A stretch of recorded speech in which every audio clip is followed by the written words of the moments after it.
اعوذ باللہ من الشیطان الرجیم بسم اللہ الرحمن الرحیم یا صاحب الجمال و یا سید البشر من وجهک المنی لقد نفر القمر لا يمکن الثناء کما کان حقہ بعد از خدا بزرگ توئی قصہ مختصر رضی اللہ عنہ سیدنا و مولانا محمد صلی اللہ علیہ وآلہ وسلم ما هو اہلہ یا رب لک الحمد کما ینبغی لجلال وجہک وعظیم سلطانک رب اشرح لی صدری ویسر لی امری واحلل عقدۃ من لسانی یفقہوا قولی رب زدنی علما رب زدنی علما رب زدنی علما۔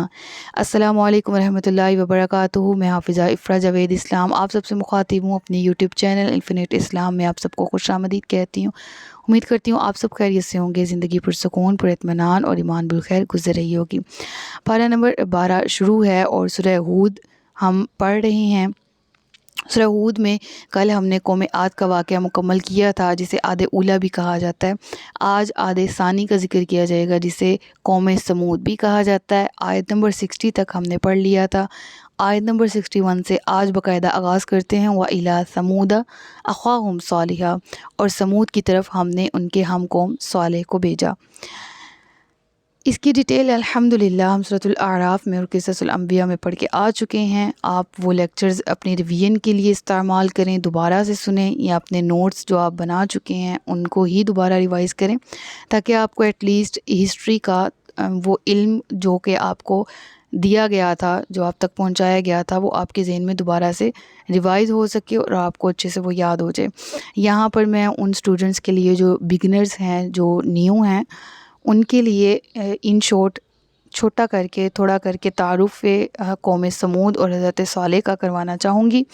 حضرت ہود کی وفات کے 100 سال بعد ان کے ہم قوم حضرت صالح علیہ السلام قوم سمود کی طرف بھیجے گئے۔ یہ جو نسل تھی، یہ جس طرح قوم عاد تھی، ٹھیک ہے، عاد کے بیٹے تھے سمود، اور ان بیٹے سے یہ نسل چلی تھی جسے عاد ثانی کہا جانے، جو عاد سے نسل چلی، ٹھیک ہے، جو کل ہم نے پڑھا تھا حضرت ہود علیہ السلام کا واقعہ، وہ عاد اولیٰ تھی۔ اور اس کو عاد ثانی کیوں کہا جاتا ہے؟ کیونکہ یہ بالکل ایک تو اس کے بعد کا وقت ہے، عاد اولیٰ کے بعد کا، اور دوسرا یہ کہ ان کا نسب نامہ تقریباً سیم ہے۔ صالح بن عبید بن آصف، ٹھیک ہے، یعنی حضرت صالح علیہ السلام کا نسب نامہ اگر میں بتاؤں تو بن ماسخ بن عبید بن خاور بن سمود بن عاد، ٹھیک ہے، یعنی بن سمود بن عاد بن ارم بن سام بنو۔ تو یہ والے بالکل نام، یہی والا شجرہ نسب حضرت ہود علیہ السلام کا بھی ہے، تھوڑے سے ڈفرینس کے ساتھ، ٹھیک ہے نا۔ تو وہ والا ڈفرینشیٹ جو یہاں پر بیان کیا گیا ہے وہ کون سا ہے؟ وہ جو عاد کے بیٹے جو ہیں وہ سمود تھے، اور ان سمود سے یہ نسل آباد ہوئی تھی۔ اور سمود جو ہے انہوں نے اپنی رہائش یمن سے دور رکھی تھی، سنگلاق پہاڑوں میں جا کر اپنی رہائش رکھی، وہیں پر رہائش پذیر ہوئے، اور ان کی نسل وہیں پر بڑھی، اور وہ نسل کیا کہلانے لگی؟ قوم سمود، ٹھیک ہے۔ اور عاد ثانی بھی اسی کو کہا جاتا ہے۔ آپ کو حضرت صالح علیہ السلام کی جو ٹوٹل عمر ہے وہ 280 سال ہوئی، اور آپ کو بھی 40 سال کی عمر میں ہی تبلیغ کا حکم ہوا اور آپ نے تبلیغ فرمانی شروع کی۔ اب جیسے کہ ہم نے پڑھا تھا کہ جو سمود نامی شخص ہے جو آپ کے نسب میں تھا، اس کی وجہ سے وہ نسل آباد ہوئی، وہ پہاڑوں میں رہتا تھا اور وہ قوم بھی پہاڑوں میں آباد ہوئی۔ تو یہ قوم پہاڑوں میں بہت خوبصورت مکان تعمیر کرنے کا فن جانتی تھی۔ جو سنگ تراشی ہے اس کی ابتدا جو ہے ایک قول کے مطابق انہی سے ہوئی ہے، انہی کی وجہ سے، یعنی انہوں نے جو ہے وہ ابتدا کیا تھا۔ جیسے حضرت نوح علیہ السلام نے کشتی بنانے کا کی ابتدا کی تھی، آغاز کیا تھا، اسی طرح جو پہاڑوں کو تراشنا ہے، پتھروں کو تراشنا ہے، اس کی ابتدا قوم عاد ثانی سے ہوئی تھی، ٹھیک ہے۔ تو اب یہاں پر ہم سورۃ الاعراف میں پڑھ کے آ چکے ہیں، سورہ ہود میں دوسری دفعہ اس کا ذکر پڑھ رہے ہیں، آگے سورہ شعراء میں، سورہ حامیم سجدہ اور سورہ شمس میں بھی اس قوم کا ذکر پڑھیں گے۔ بہرحال جب یہ حضرت صالح علیہ السلام کا اب ذکر آ رہا ہے نا، وَإِلَىٰ ثَمُودَ، اور سمود کی طرف، أَخَاهُمْ، ان کے ہم قوم صالح کو بھیجا، قَالَ يَا قَوْمِ اعْبُدُوا اللَّهَ، تو وہ بولے اے میری قوم عبادت کرو اللہ کی، مَا لَكُم مِّنْ إِلَٰهٍ غَيْرُهُ، اللہ کے سوا تمہارا کوئی اور معبود ہی نہیں ہے، وأنشأكم من الأرض واستعمركم فيها فاستغفروه ثم توبوا إليه۔ تمہارا کوئی معبود نہیں ہے، اس نے تمہیں زمین سے پیدا کیا اور اسی نے تمہیں آباد کیا، تو اسی سے معافی مانگو، پھر اس کی طرف رجوع کرو، بے شک میرا رب قریب ہے، دعا سننے والا ہے۔ اب حضرت صالح علیہ السلام نے یہ تبلیغ جو اس کی ابتدا کی تھی، روایات میں آتا ہے کہ جب آپ کو حکم تبلیغ ہوا تھا 40 سال کے بعد، تو تب آپ کی قوم ایک تقریب منا رہی تھی، تقریب منعقد کی گئی تھی، جس میں حضرت صالح علیہ السلام گئے اور آپ نے تبلیغ کی اور توحید کی دعوت دی۔ تو اب ایسے میں آپ نے کس طرح سے کتنے خوبصورت الفاظ کا چناؤ کیا کہ ہوا انشأکم۔ دیکھیں، ذات پہ سب سے بڑا احسان آپ دنیاوی اعتبار سے سوچیں تو اس کا آپ مانتے ہیں نا، یہ میں مثال دے رہی ہوں، بے شک اللہ ہی کا بندوں پر احسان ہے اور کسی کا، لیکن بندوں پر بھی کسی طرح سے احسان کرتے ہیں، هل جزاء الاحسان الا الاحسان واللہ یحب المحسنین۔ یہ جو کچھ انسان ہیں، تو ہم کس انسان کو کہتے ہیں کہ یہ میرا محسن ہے؟ جس نے آپ کی ذات پہ کوئی احسان کیا ہو، آپ فائنینشیل کرائسس سے گزر رہے تھے، اس نے آپ کو نجات دلائی، آپ کی تعلیم میں آپ کی مدد کی، آپ کو کسی ہیلپ کی ضرورت تھی، وہ آپ کی ہیلپ کی گئی، تو آپ کہتے ہیں کہ یہ شخص میرا محسن ہے۔ آپ سے پوچھا جاتا ہے کیوں، تو آپ کوئی ریزن بیان کرتے ہیں کہ اس وجہ سے یہ میرے دل کے بہت زیادہ قریب ہے، اس وجہ سے میں اس کو مانتا ہوں کہ یہ میرا بہت ہی زیادہ اچھا ساتھی ہے، دوست ہے، رشتہ دار ہے، جو بھی ایسا ہوتا ہے نا۔ تو سیم اسی طرح سے جو تخلیق کر کے رب العالمین کا احسان ہوا ہم پر، ہوا انشأکم، ابتدا ہی جس نے تمہیں سانس دی، جس نے تمہیں زندگی دی، جس نے تمہیں شعور دیا، جسم دیا، روح دی، اس اللہ کی طرف رجوع کرو۔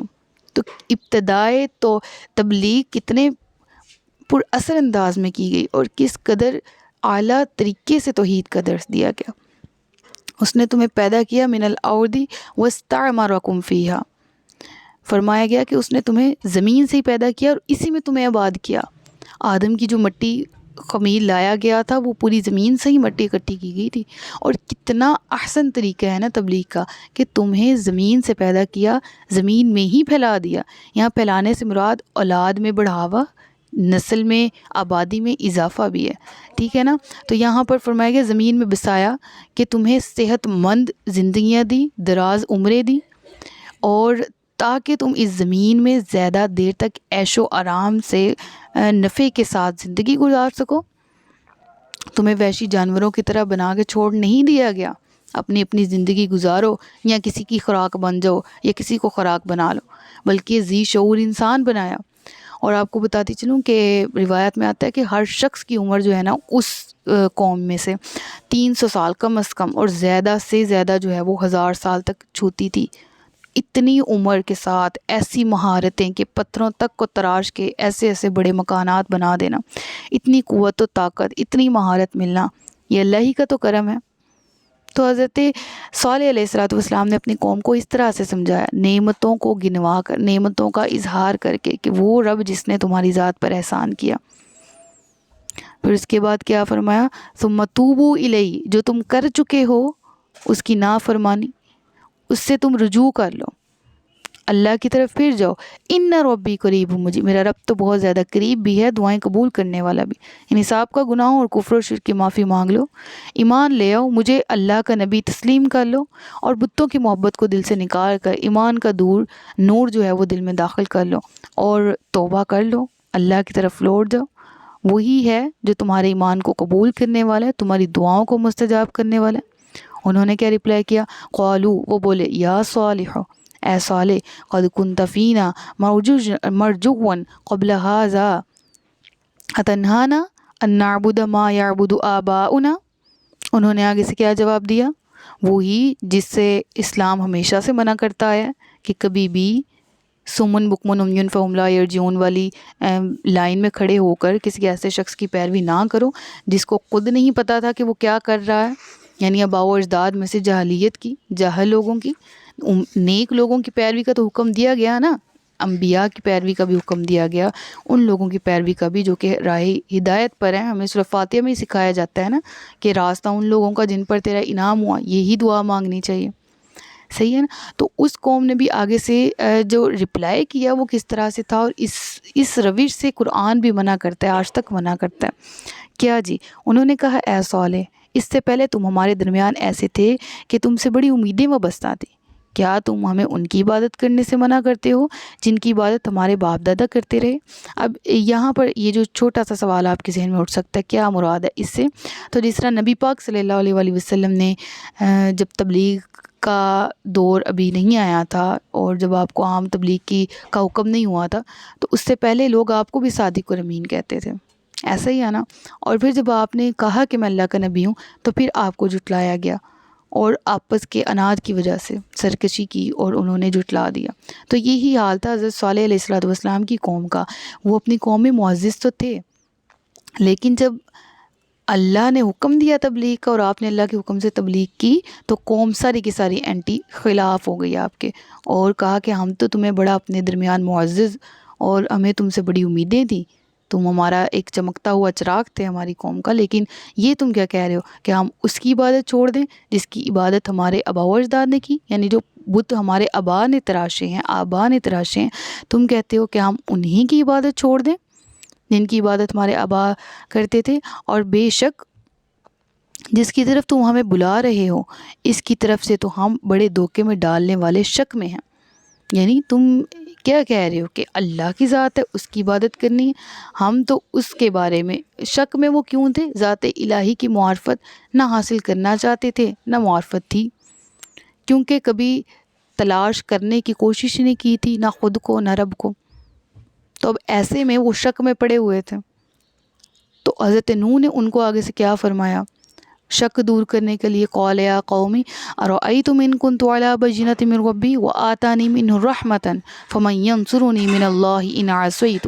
فرمایا اے میری قوم، بھلا بتاؤ کہ اگر میں اپنے رب کی طرف سے روشن دلیل پر ہوں اور اس نے مجھے اپنے پاس سے رحمت عطا فرمائی ہو، تو اگر میں اس کی نافرمانی کروں تو مجھے اس سے کون بچائے گا؟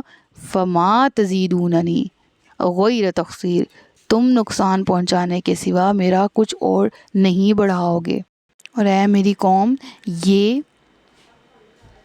تمہارے لیے نشانی کے طور پر اللہ کی اونٹنی ہے، تو اسے چھوڑ دو تاکہ اللہ کی زمین سے کھاتی رہے، اور اسے برائی کے ساتھ ہاتھ نہ لگانا، اور نہ قریب کا ورنہ قریب کا عذاب تمہیں پکڑ لے گا.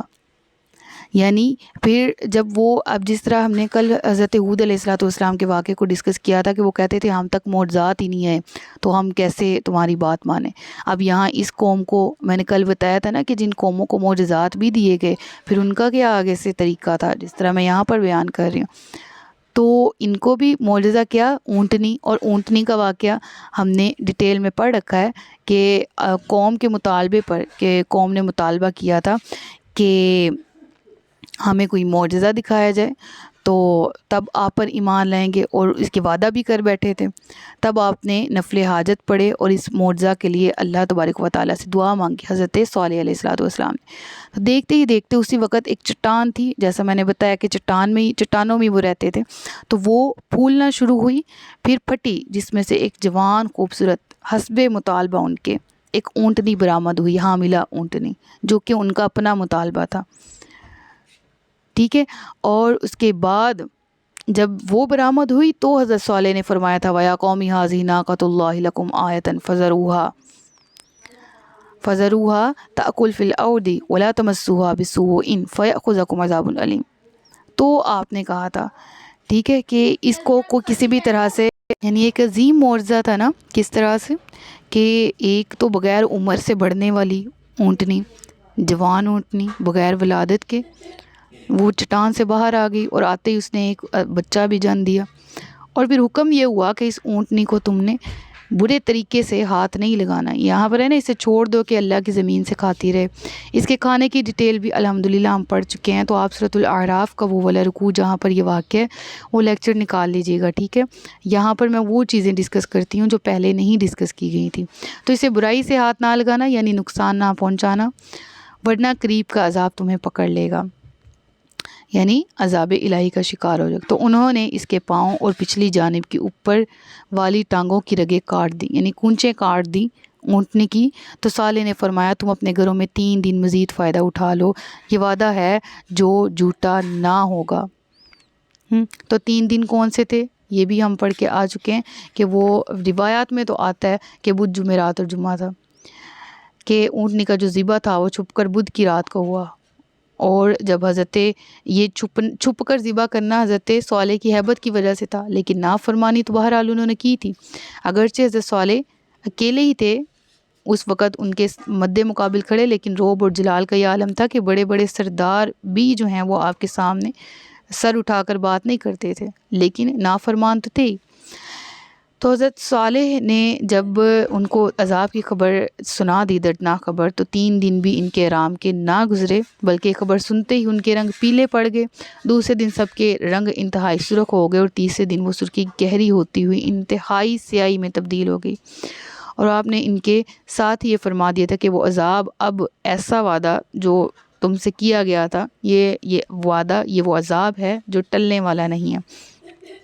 فلما جاء امرنا نجینا صالحا والذین آمنوا معه، پھر جب ہمارا حکم آیا تو ہم نے صالح اور اس کے ساتھ ایمان والوں کو نجات دے دی اور اپنی رحمت کے ذریعے بچا لیا، اور اس دن کی رسوائی سے بچا لیا، بے شک تمہارا رب بڑی قوت والا، غلبے والا ہے۔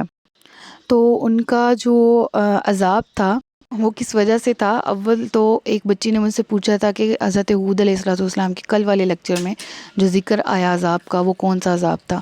تو میں آپ کو بار بار بتا رہی ہوں کہ وہ چیزیں جو پہلے ڈسکس ہو چکی ہیں وہ میں اس لیے بھی نہیں بتا رہی، آپ اپنا ریویژن کا ٹیسٹ لیں، پیچھے سے دوبارہ سے پڑھیں، جن کا ذکر پہلے آ چکا ہے وہ پیچھے سے پڑھ لیں، اور جو نئی باتیں ہیں وہ دوبارہ سے سیکھ لیں۔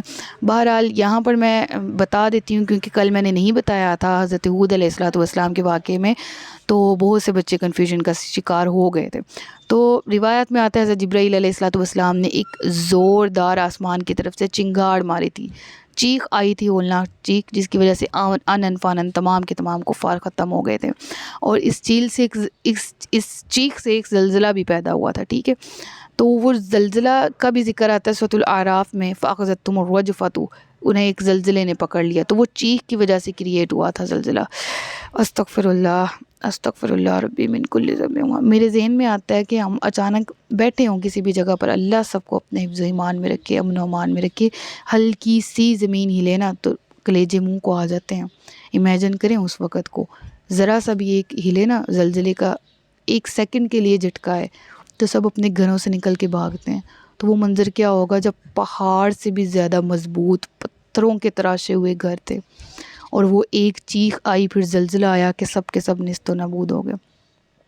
بعض روایت میں آتا ہے کہ کچھ لوگوں نے گڑھے کھود کے نا تو زمین کے نیچے پناہ لینے کی کوشش کی تھی کہ پہاڑ تو گر جائیں گے ہم پہ، تو ہم زمین کے نیچے پناہ لے لیں، لیکن اللہ کی شان ہے کہ ایک طرح سے اپنی قبروں میں تو خود ہی جا رہے تھے کہ اہل ایمان کو ان کی لاشوں سے تعفن بھی محسوس نہ ہو۔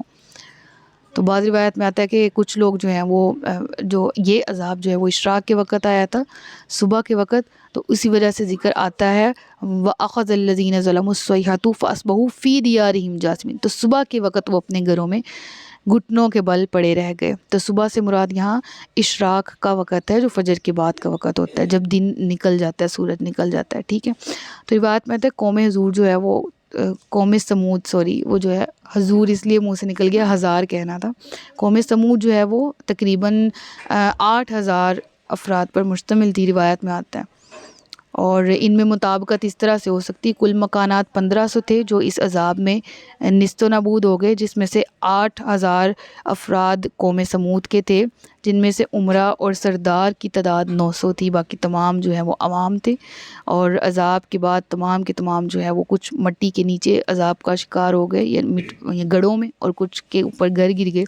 اور تمام نے فرمایا کہ اس وقت ہوا بھی بہت زیادہ تیز تھی، مطابقت ان اقوال میں اس طرح سے ہے کہ جہاں پر لکھا آتا ہے کہ ان کو ایک چیخ نے پکڑ لیا، ایک کڑک نے پکڑ لیا، یا زلزلے نے پکڑ لیا، تو اس سے مراد یہی ہے کہ سب کافر جو ہے وہ یک لخت ایک ہی باری میں مر گئے، اور وہ چیخ جو تھی وہ اپنے ساتھ زلزلہ لے کے آئی تھی، اس زلزلے کے جھٹکے سے ان کے مکانات گرے تھے، اور پھر ہوا نے ان پر مٹی ڈال کر ان مکانات کو تہس نہس کر کے نیست و نابود رکھ دیا تھا۔